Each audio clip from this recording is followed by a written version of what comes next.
9 मई के केसेस के फैसले आने का सिलसिला जारी है। फैसलाबाद में नून लीग के रहनुमा राना सनाउल्लाह के डेरे पर हमले के केस में इंसदाद दहशतगर्दी की अदालत ने फैसला सुना दिया है। एक तरफ तहरीक इंसाफ के खिलाफ 9 मई के केसेस के फैसले सामने आ रहे हैं और दूसरी तरफ तहरीक इंसाफ में इख्तलाफात की खबरें सामने आ रही हैं। ज़िमनी इंतखाबात में हिस्सा लेने के मामले पर इख्तलाफात शिद्दत इख्तियार कर गए हैं और आज सलमान अकरम राजा ने भी पाकिस्तान तहरीक इंसाफ के सेक्रेटरी जनरल के ओहदे से अलहदगी का ऐलान कर दिया है। आज पहले खबर आई कि फैसलाबाद की इंसदाद दहशतगर्दी की अदालत ने तहरीक इंसाफ के रहनुमाओं उमर अयूब, शिबली फराज, जरताज गुल, अहमद चट्ठा, राय हसन नवाज, कंवल शौजब, शेख राशिद शफीक, अशरफ सोना और MPA इस्माइल सीला समेत 59 मुल्जिमान को 10-10 साल कैद की सज़ा सुना दी है, जबकि 16 मुल्जिमान को 3-3 साल कैद की सज़ा सुनाई है। इसके अलावा फवाद चौधरी और जैन कुरैशी समेत 34 मुल्जिमान को बरी कर दिया गया है। केस में 109 मुल्जिमान में से 75 को कैद की सज़ा सुनाई गई है। इनमें से मुतादिद रहनुमाओं को 9 मई के मुकदमात में पहले भी सज़ाएं हो चुकी हैं। फैसलाबाद की इंसदाद दहशतगर्दी की अदालत के फैसले पर रद्द-ए-अमल देते हुए शेख राशिद शफीक के चचा और साबिक वफाकी वजीर शेख रशीद ने कहा कि हम हल्फ उठाकर कह सकते हैं कि शेख राशिद शफीक फैसलाबाद गए ही नहीं। आज 1 माह में फैसलाबाद के चौथे केस में भी मेरे भतीजे शेख राशिद शफीक को उमर अयूब और शिबली के साथ 10 साल कैद सुनाई गई है, जो कि जुल्म है। वो वहाँ मौजूद ही नहीं था। हमने खुदा को हलफ दे के ये कह सकते हैं कि राशिद शफीक कभी फैसलाबाद गया ही नहीं। आइन, कानून और इंसाफ की न सिर्फ धज्जियां बखेरी हैं, बल्कि उनके ऊपर एक इल्ज़ाम लगाया है कि पाकिस्तान एक मुल्क है जहां इंसाफ जो है दम तोड़ गया है।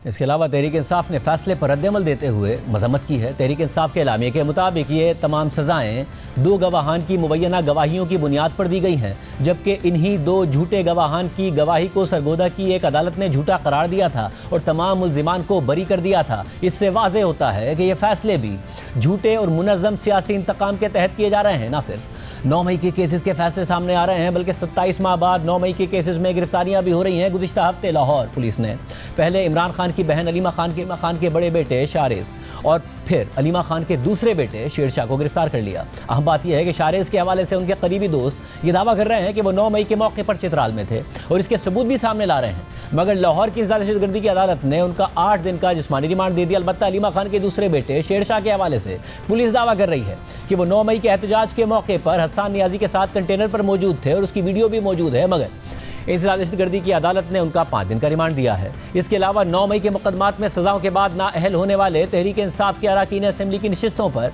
ज़िमनी इंतखाबात होने हैं, मगर इस मामले पर भी तहरीक इंसाफ में इख्तलाफात नजर आ रहे हैं। पहले 2 अगस्त को इमरान खान के अकाउंट से एक्स पर पोस्ट किया गया कि हमारे जो मेंबरान असेंबली नाजायज़ तरीके से नाअहल किए गए हैं, उनकी जगह ज़िमनी इंतखाबात में किसी को खड़ा नहीं किया जाएगा, क्योंकि उन लोगों ने कई तरह की मुश्किलात झेल कर इंतखाब लड़ा था और मुसलसल तहरीक इंसाफ के साथ खड़े रहे, लिहाजा ज़िमनी इंतखाबात में तहरीक इंसाफ हिस्सा नहीं लेगी। 2 अगस्त को ही इमरान खान की बहन अलीमा खान ने मीडिया से बात करते हुए कहा था कि इमरान खान ने पैगाम भेजा है कि नाअहल होने वाले अरकान की जगह पर किसी को खड़ा नहीं किया जाएगा। जो लोग इलीगली नाजायज़ तरीके से नाअहल किए गए हैं, इमरान खान ने पैगाम भेजा है तो उनकी जगह पे किसी को नहीं खड़ा किया जाएगा, क्योंकि ये वो लोग हैं जिन्होंने PTI पे एतमाद किया था और बड़ी मुश्किलात इन्होंने काटी हैं पिछले 1.5 साल में। इसलिए इनके खिलाफ अगर इनकी जो बाई इलेक्शन होंगे उनके अंदर PTI नहीं पार्टिसिपेट करेगी।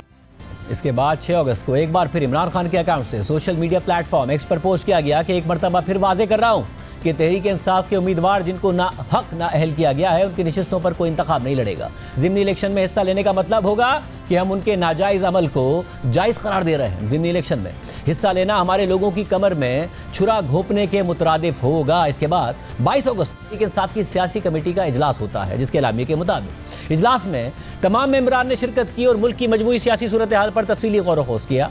इजलास में चेयरमैन इमरान खान की हिदायत के मुताबिक मुख्तलिफ उमूर पर मुशावरत की गई। इमरान खान ने ज़िमनी इंतखाबात में हिस्सा लेने के मामले को सियासी कमेटी के सुपुर्द किया था। सियासी कमेटी के अरकान ने तफसीली मुशावरत के बाद फैसला किया है कि पंजाब असेंबली के सूबाई हल्के PP 87 से मोहतरमा मुनज़्ज़ा फातिमा और अहमद मोहम्मद चट्ठा के कौमी असेंबली के हल्के NH 66 से मोहतरमा N अहमद पाकिस्तान तहरीक इंसाफ की उम्मीदवार होंगी, जबकि बाकी नशिस्तों पर होने वाले ज़िमनी इंतखाबात के उम्मीदवारों के बारे में पार्टी जल्द फैसला करेगी। इस एलामिये के बाद 24 अगस्त को पीटीआई रहनुमा शहबाज गिल ने एक्स पर लिखा कि खान साहब ने जेल से वाज़ेह पैगाम भेजा है कि अब किसी ज़िमनी इलेक्शन में हिस्सा नहीं लेना। मेरे ख्याल में हमें मिनोअन खान साहब के फैसले को मानना चाहिए और किसी सियासी कमेटी या कोर कमेटी का कवर लेकर खान साहब के फैसले से मुख्तलिफ फैसला नहीं करना चाहिए। खान का फैसला ही दुरुस्त फैसला है। फिर इसके बाद आज सलमान अकरम राजा ने एक्स पर पोस्ट किया कि पिछले मंगल मैंने अली बुखारी एडवोकेट के जरिए इमरान खान साहब को दरख्वास्त भेजी थी कि पार्टी मेंबरान को बेतहाशा नाहक सजाओं के पेश नज़र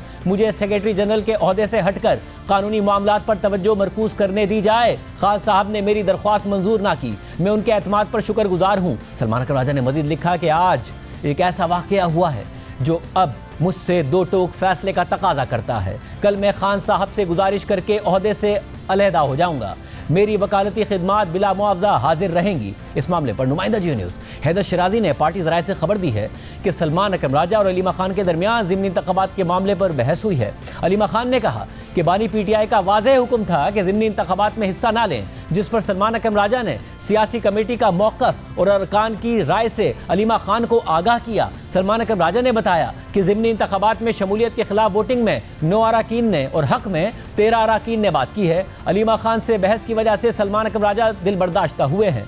इसके अलावा गुज़िश्ता रोज़ तहरीक इंसाफ के सेक्रेटरी इत्तलात शेख वकास अकरम ने एक्स पर पोस्ट किया कि पाकिस्तान भर में तहरीक इंसाफ के हिमायत याफ्ता उम्मीदवार जो कि हालिया ज़िमनी इंतखाबात में हिस्सा ले रहे हैं, उन्हें पार्टी की तरफ से यह हिदायत की जाती है कि वो इलेक्शन को सुन्नी इत्तेहाद काउंसिल के टिकट पर लड़ेंगे। इस ऐलान पर भी तहरीक इंसाफ के अंदर से तहरीक इंसाफ पर तनकीद हुई कि क्यों पार्टी की जगह एक दूसरी पार्टी के इंतखाबी निशान पर इलेक्शन लड़ा जा रहा है। ज़िमनी इंतखाबात में हिस्सा लेने के साथ साथ कौमी असम्बली और सेनेट में अपोजिशन लीडर के मामले पर भी पीटीआई में कन्फ्यूजन है। पहले 20 अगस्त को सलमान अकरम राजा ने ऐलान किया कि कौमी असम्बली में अपोजिशन लीडर के लिए इमरान खान ने महमूद खान अचकजई और सेनेट में आजम सवाती को नामजद किया है। फिर इसके बाद द न्यूज़ से बात करते हुए तहरीक इंसाफ के चेयरमैन बैरिस्टर गौहर खान ने कहा कि अपोजिशन लीडर के लिए कोई नामजदगी फाइनल नहीं की गई है।